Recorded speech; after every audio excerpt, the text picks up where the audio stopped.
I still can't believe that, after all this time, my dream has come true. That I, along with a good friend, am flying off to Putarana Plateau.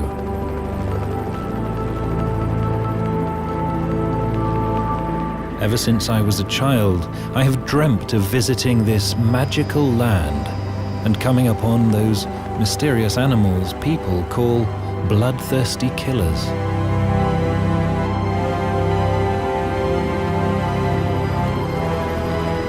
In my heart, I don't believe the stories about them, and I was desperate to prove that these myths, as they seemed to me, were unfounded.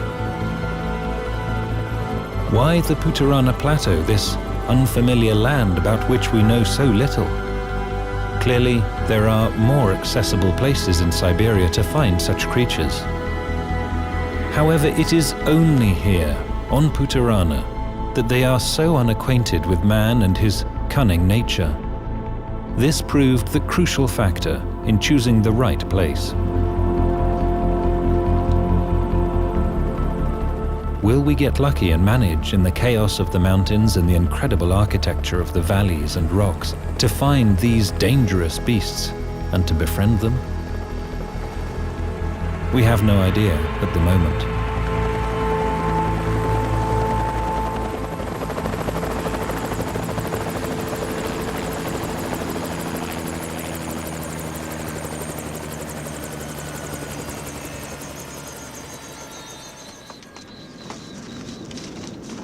Finally, we have landed.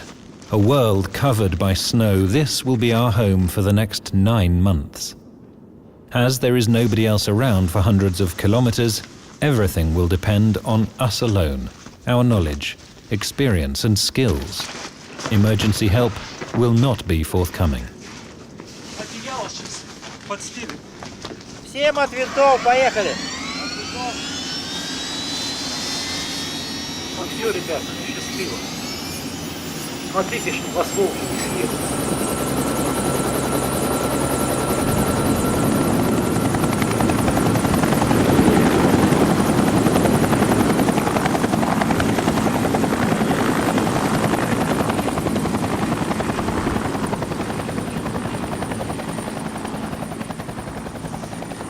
This is it. Now we are alone. Can it be true that I'm about to live out my old dream? Or perhaps this is really a dream from which I will soon awaken.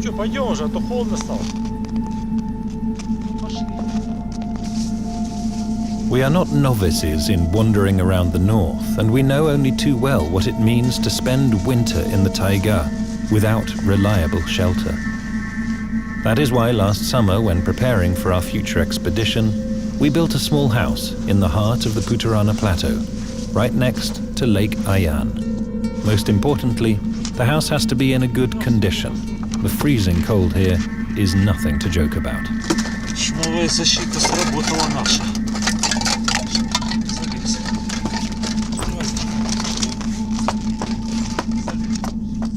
Масло в лед превратилось. Fortunately for us, bears and wolverines, the local bandits, have passed by the house without demolishing it, which often happens with hunters' lodges in the Siberian taiga. Finding our winter dwelling to be in good order, we hurry to complete our domestic chores and retreat from the impending cold into our wooden lair. Все уже, тут торопиться надо, солнце уже заходит.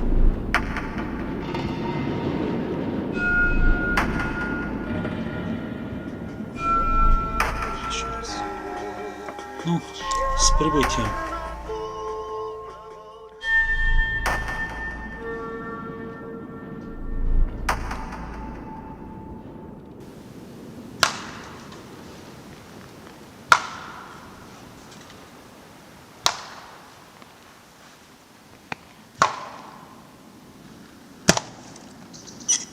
Fourth of March, 10 a.m. It is minus 40 degrees outside. On our first day, we were visited by neighbors, and how glad we were to see them. Siberian jays were the first to show up. Every morning, they delight us with their loud voices and are rewarded with generous edible tips. Their singing is similar to a parrot's tweet, although the surrounding world doesn't remind us of the tropics.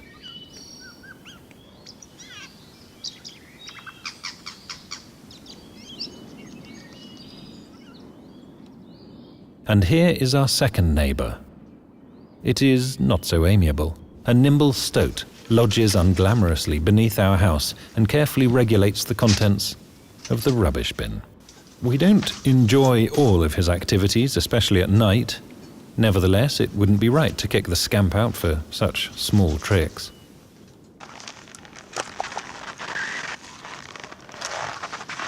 We spent 2 days organising our household. All the domestic chores are finished, and now we're ready to explore the surrounding environment, to learn more about what lives here, and to find out if there are indeed any wolves at all. Perhaps we've settled here for nothing.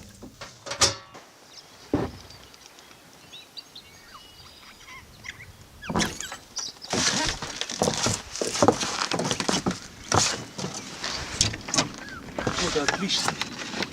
Пошли. Волков.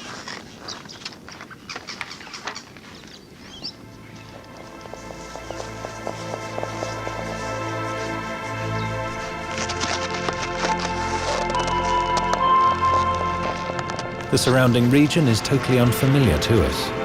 To begin with, we decide to explore the territory around the house. At least the trails will help us develop an initial impression of the place.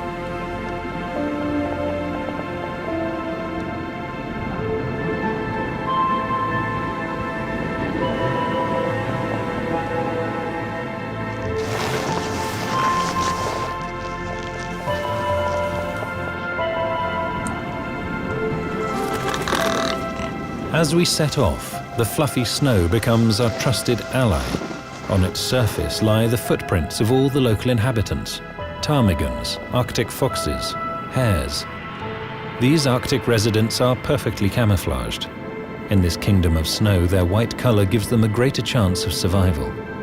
Against this white backdrop, they are only noticeable when they move. Standing motionless, they disappear from view.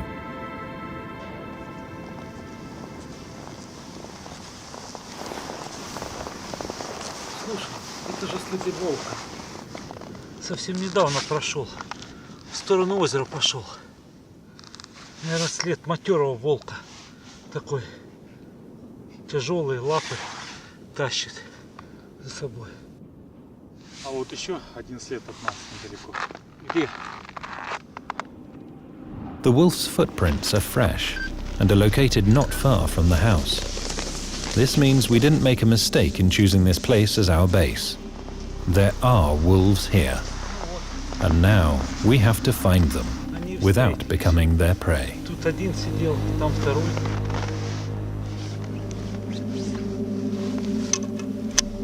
А это зачем? Так, на всякий случай.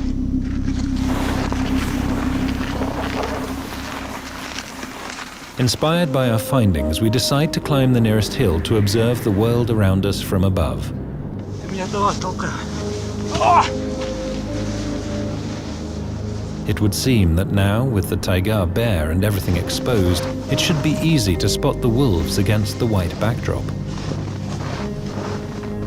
Already quite tired, we try to distinguish any movement whatsoever. Здесь и просторы. Пешком их точно не обойдем. But around us, there is nothing but a white stillness. Now, as the snowy valley stretches out before our eyes, we are able to comprehend the enormity of the territory in which the wolves live and hunt. It will be hard to explore it thoroughly, and especially difficult to find the wolves and their dens. However, we just have to accept this fact and begin investigating this frozen world one step at a time. Сама совсем свежий след. Это оттуда пришла. The wolverine is a sneaky, persistent, and strong predator. It does not hibernate, and instead wanders around the taiga in winter in search of food. If a hunter's winter hut happens to be in its way, a wolverine will muster up all its strength to climb inside and destroy it.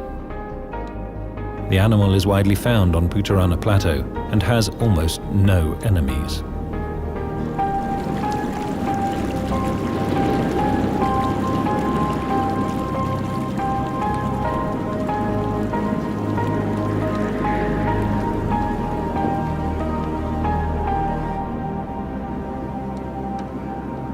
"20th of March. 2 weeks have passed since we settled in the valley. Пусто. Никого не видно.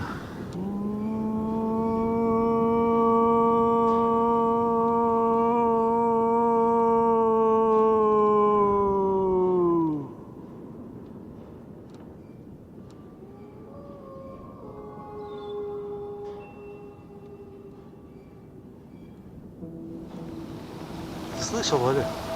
Это же был волчий вой.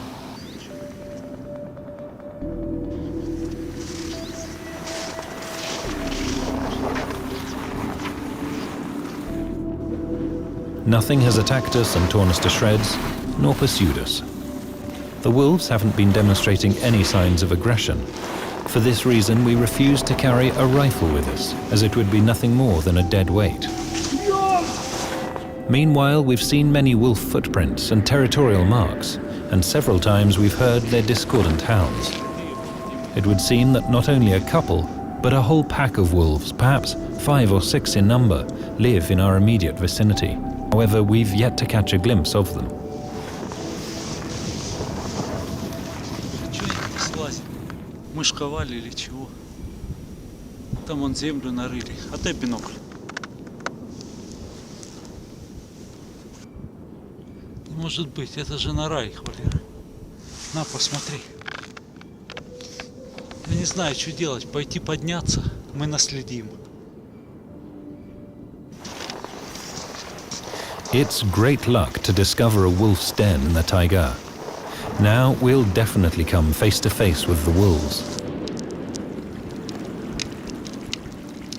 In order to avoid disturbing the creatures, we decide to forget about this route to the den for the next 2 months, especially given that the ice makes it fairly dangerous to walk along.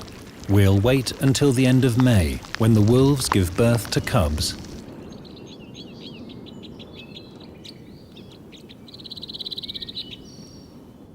It's now April, and the reindeer migration season is fast approaching.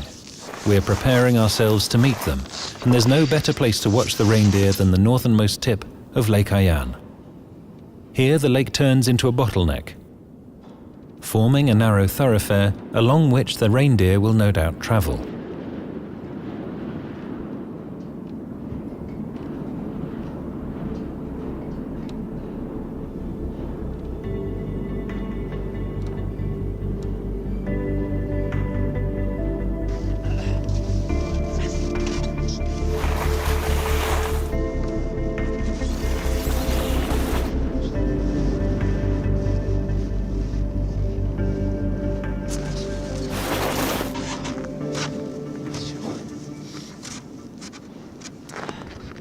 Опа-на, олени.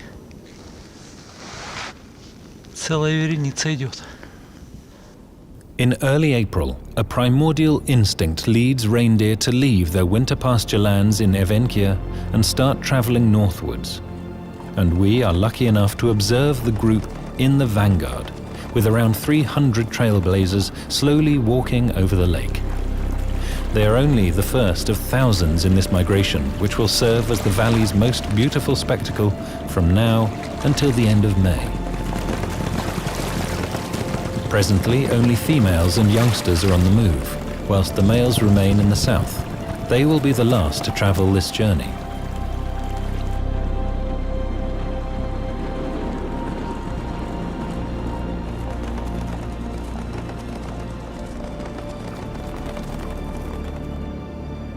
As the reindeer arrive in the valley, migratory wolves also appear. In contrast to resident wolves, these animals lead nomadic lives, effectively trailing the reindeer as they migrate. They are usually solitary animals. As they enter territory patrolled and occupied by local resident wolves, they are timid and move carefully and stealthily. As such, it's clear we will not be able to make contact with them.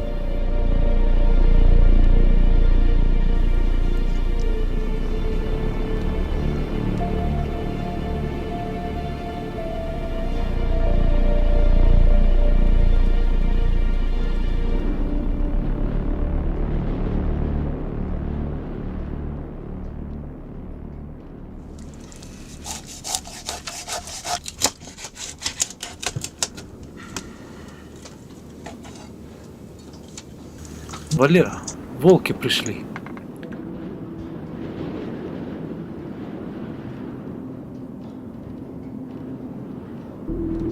Opposite our house, around 200 meters away, we glimpse a couple of wolves, a male and a pregnant female, walking leisurely along.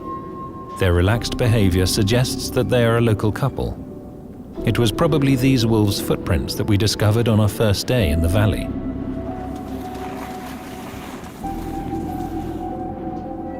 The wolves sniffed around, marked their territory, searched for mice and occasionally looked our way. It was a demonstration of their evident fearlessness and our first face-to-face meeting with them. Is this possibly the first step towards a future friendship? We were full of hope.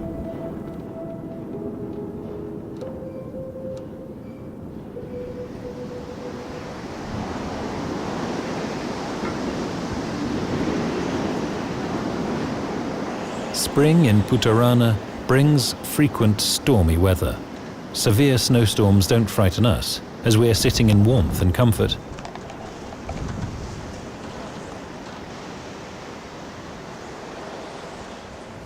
Метет-то как. However, they pose a huge challenge to wild animals, sometimes even resulting in death. Predators use such weather conditions to hunt.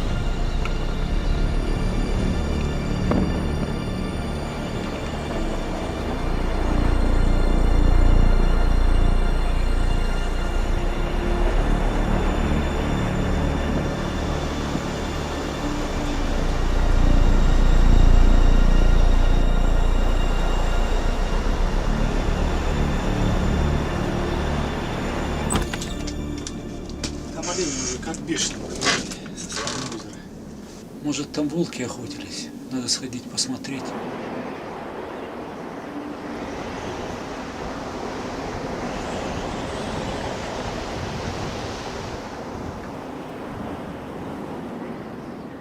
The snowstorm only calmed down 3 days later, and life in the valley resumed again as if from a clean slate. Валера, там олень убитый лежит. Видишь, коряга торчит тут.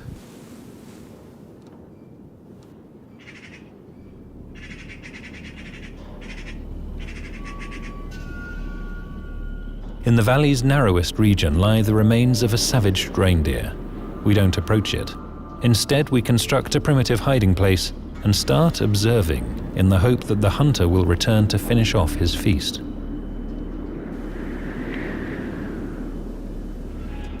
The first to appear is a wolverine.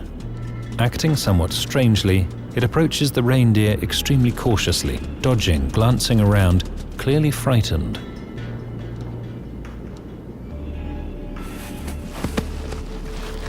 Instead of feasting on the carcass, the wolverine tears off the reindeer's leg, like a true professional.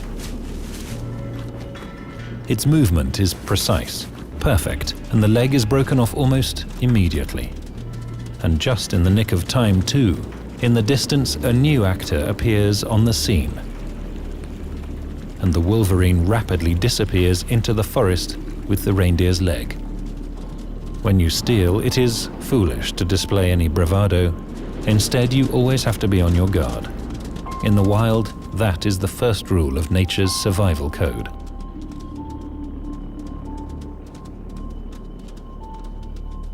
A wolf approaches the place of the reindeer's demise, cautiously, sniffing about and glancing from side to side. For some reason, the wolf does not approach the carcass, merely taking a piece of the reindeer's hide before retreating back into the forest. It's possible it caught a whiff of a strange smell and, wishing to avoid any conflict, decided to continue along his way. It seems to be a migratory wolf, and the wolverine is therefore incredibly fortunate. This means its feast will continue for several days.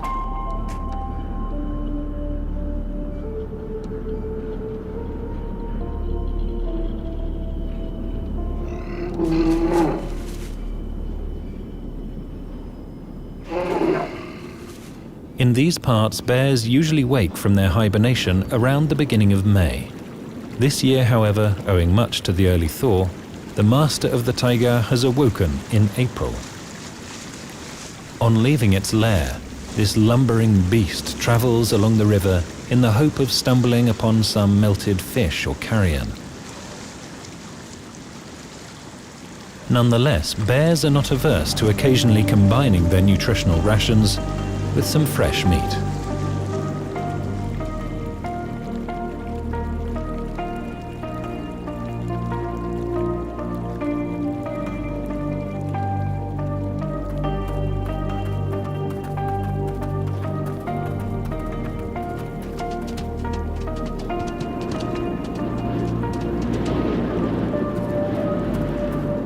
But in order to catch a reindeer, the bear has to first become a sprinter, and the young are inexperienced in this. Oh well, not a big issue. Things will become warmer after the winter hibernation.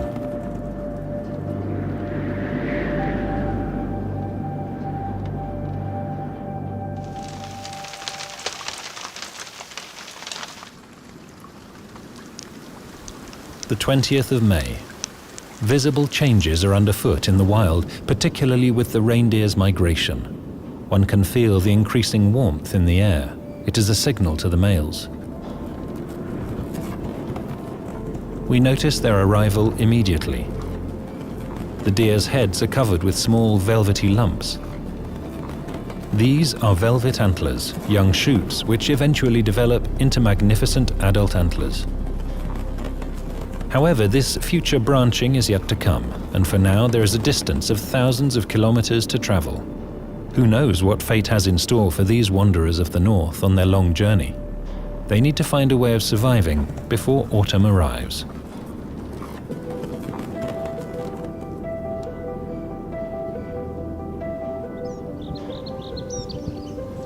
It is the end of May. Spring quickly wipes the white snow of winter from the mountain slopes. It has been over 2 months since we first attempted to establish contact with the local wolves.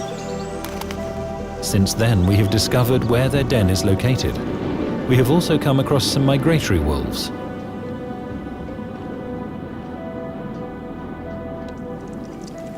We know that the local family consists of 5 wolves, which we were able to spot from a distance, playing on the lake.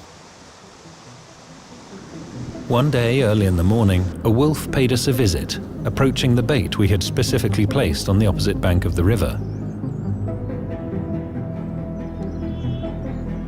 Our house's proximity, our footprints, and scent did not seem to worry him. The wolf quietly ate, hid a few morsels of food, marked its territory, and headed back towards the den. It was almost certainly our old friend, the wolf we saw together with the female a month ago. But this time he was alone. Where was his mate? In all likelihood, this wolf couple has already had cubs and are now tied to this one region. As such, it's time for us to return to their den. The most exciting and long-awaited day of our expedition has arrived. How will the wolves react to our appearance? Will they attack us? No doubt they will protect their young, and then we'll be in trouble. Despite knowing the possible dangers ahead, we nevertheless refuse to carry a rifle with us, choosing instead to take only some sala and flares. If we get into trouble, we can climb a tree and simply wait out the danger.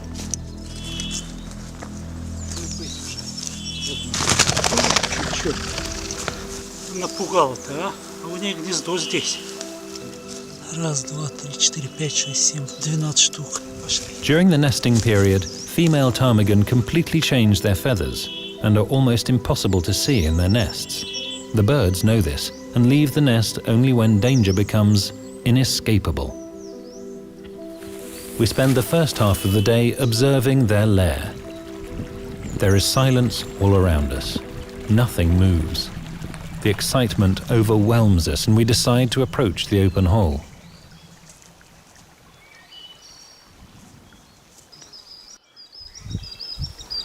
Пусто, никого. Дай-ка мне фонарь.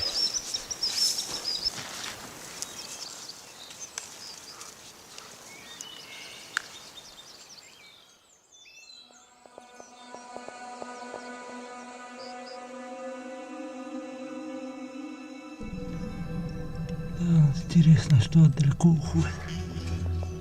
Первый зал, там второй.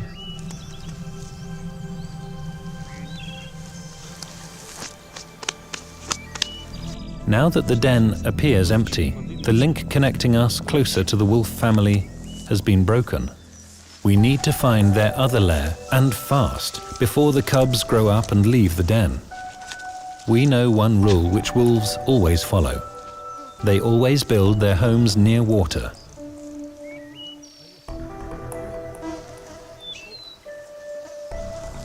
As their cubs need a lot to drink, and wolves are unable to transport water back and forth. As such, our first step is to explore the areas around the permanent rivers and lakes.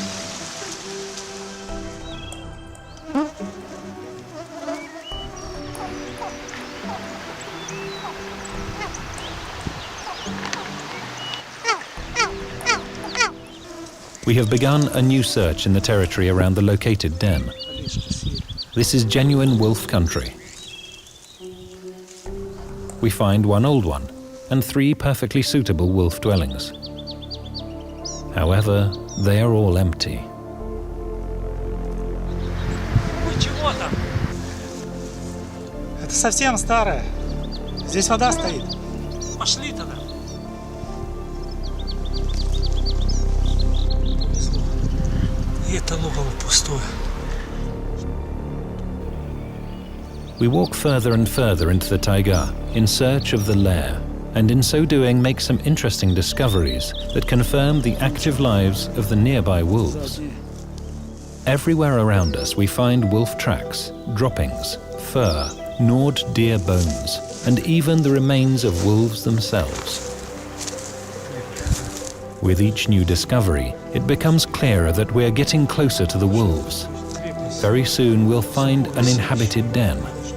However, our expectations remain distinct from the reality. The taiga holds on tightly to its secrets.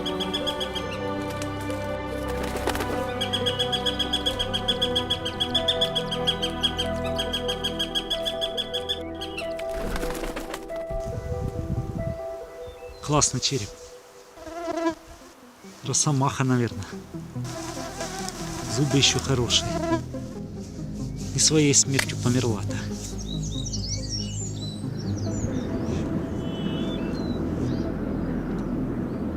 The 10th of July.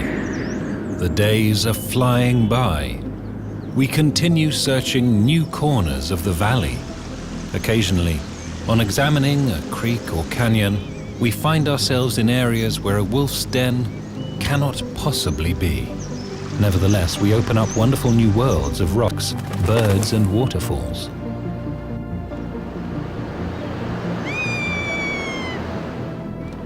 Rare and endangered birds nest here. The gear falcon is one, a breed whose nests are extremely difficult for ornithologists to track down. They build these nests in the bays of steep cliffs, using them for many years and abandoning them only when they begin to become uncomfortable.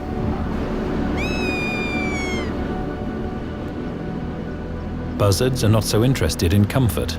A rocky ledge is enough for them to build their nests, constructing a perch on them in the form of sacks. They continue reconstructing and adding structure to these nests each year until they fall from the cliff.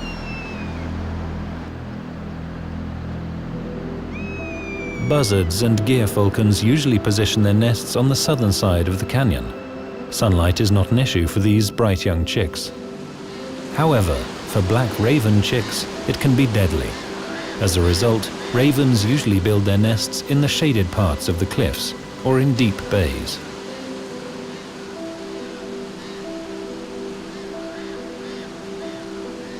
Of course, these birds fascinated us, but their airborne lives were firmly hidden from view by the steep mountain cliffs.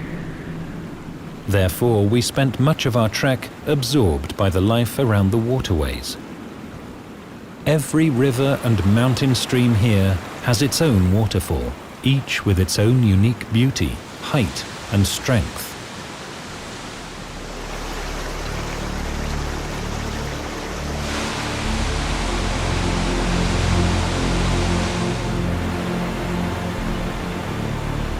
Because of its unusual topography, the Putarana Plateau has one of the highest densities of waterfalls in the world. Most of them are located here, on the plateau surface. In the spring and summer, after heavy rain, their number increases 100 times over. These waterfalls are so fascinating that it is impossible to turn one's glance away from their running waters. Every day adds its own unique touch to their appearance. Like flowers in the spring, they come to life, grow rapidly, bloom around early summer, before fading in the autumn while still enchanting with their evolving beauty. One can enjoy them all year round. Today, most of the Putarana Plateau is protected by the Putaransky Nature Reserve, which is included in the list of UNESCO World Natural Heritage Sites. This is one of the largest reserves in the country, with an area of around 20,000 square kilometers.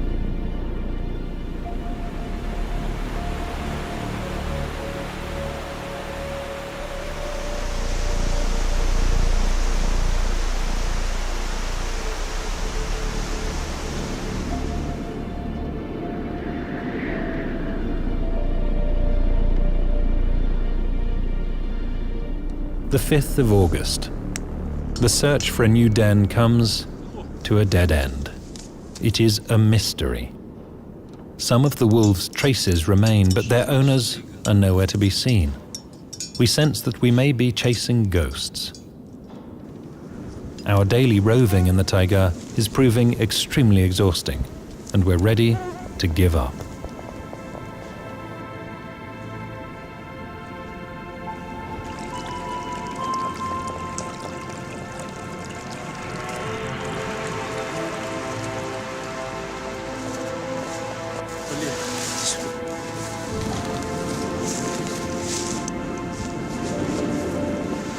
Он залез сюда, в воду, вылез, тут вытрусился. Свежая нога, Валера. Олень.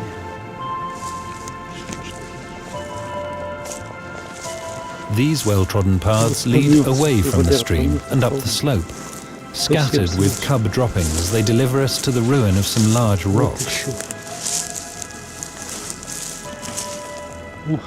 Шерсть. Шерсть их, Валера. Вот их тропа. Вот сюда они ходят, смотри. Surrounding these stones is more fresh droppings, fur and bony remains. Everything suggests the cubs have enjoyed a good long stay here. Весь помет тут в этой части. Там нету, там нету. Вот это ручья, вот эта вот полоса вот там нету.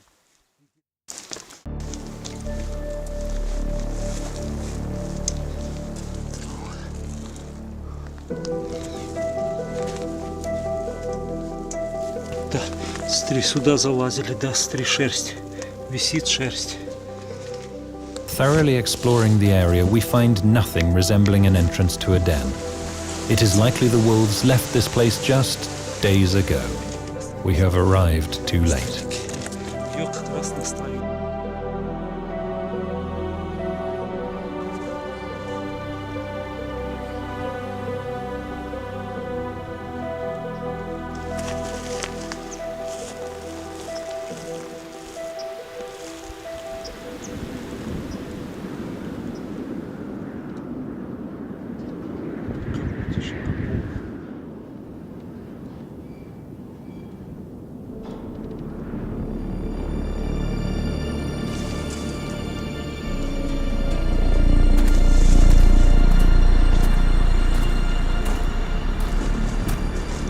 September arrives unnoticed.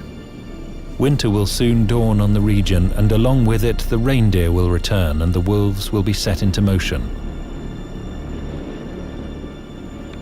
Our main goal, to develop an acquaintance with the local wolves, has not been achieved. We still hope that, when the reindeer return, we will get lucky.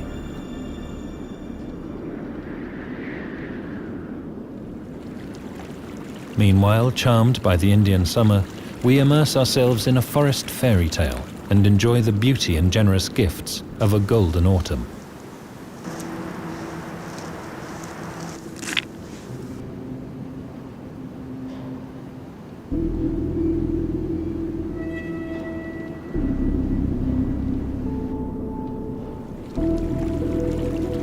Early October, and snow engulfs the Ayan Valley.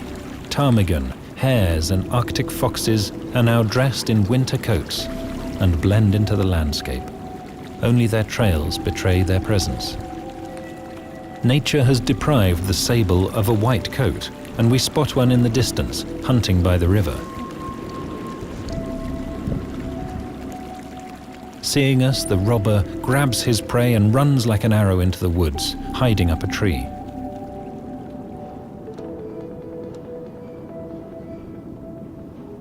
The Putarana is the northernmost limit of the sable's territory. As such, not many of these cute little animals dwell here.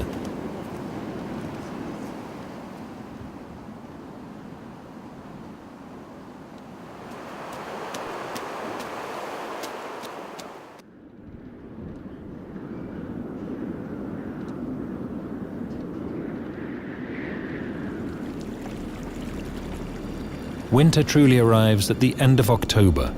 We are considerably tired of being alone. We already want to escape this snowy prison and head straight back into urban life. But it is too early to think of home, as our main goal has yet to be achieved. Our long-awaited reindeer appear at the beginning of November, when the frost begins to reach below -30 degrees. Their autumn migration contrasts sharply with their spring migration. Now the animals move in mixed herds. As a rule, a herd consists of 10 to 20 females and several males, among which there is a dominant bull, the hor.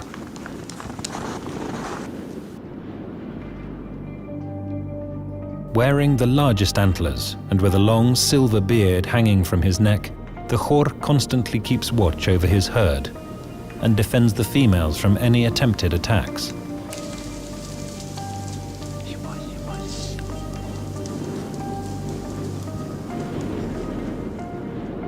With the appearance of the reindeer, our optimism returns.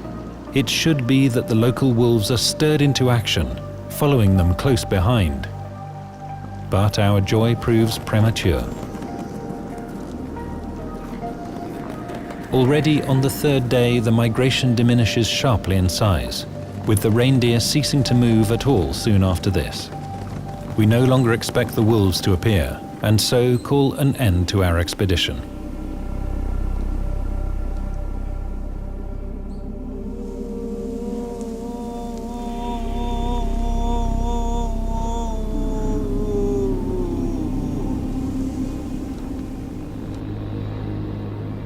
We return from our final expedition. Closer to home, we meet our playful neighbor. Like a dog, he shows no fear, is always pleased to see us, and even lets us take him by the hand. Evidently, some wild animals are able to fully trust humans. However, wolves are not among them. They construct well-defined barriers for themselves, which they never cross under any circumstances, unless by accident. Our wolves acted similarly, making it clear that we can never develop a bond with them, even if we were to settle here permanently.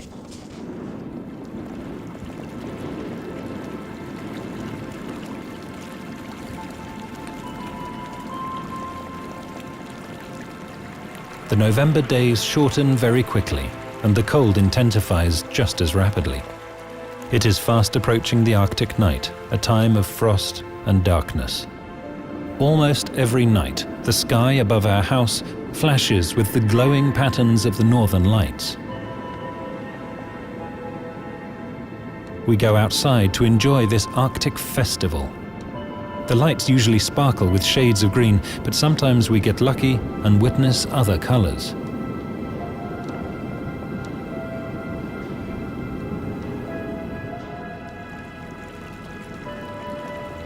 Today is the 19th of November. We leave tomorrow. As a farewell visit, we head to Lake Ayan.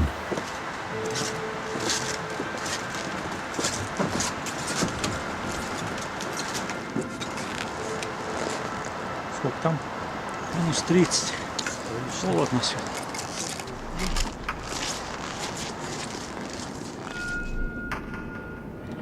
This is the end of our story. My premonitions have proven correct. Now that we have lived alone with the wolves for almost a year, I can safely claim that wolves in their natural environment will never seek contact with man, let alone attack him. In my mind, the myth of the bloodthirsty murderers has been shattered forever. Frozen in motion, we stop to enjoy the enchanting song of the mountains, and in that instance, we all lose ourselves in contemplation. But somewhere deep in our souls lies the hope that this thrilling, heartfelt howl will always ring out in this mountain region, and that next year the wolf's den, for now empty, will again be filled with the joyful barking of little wolf cubs. But alas, we will not be there to hear it.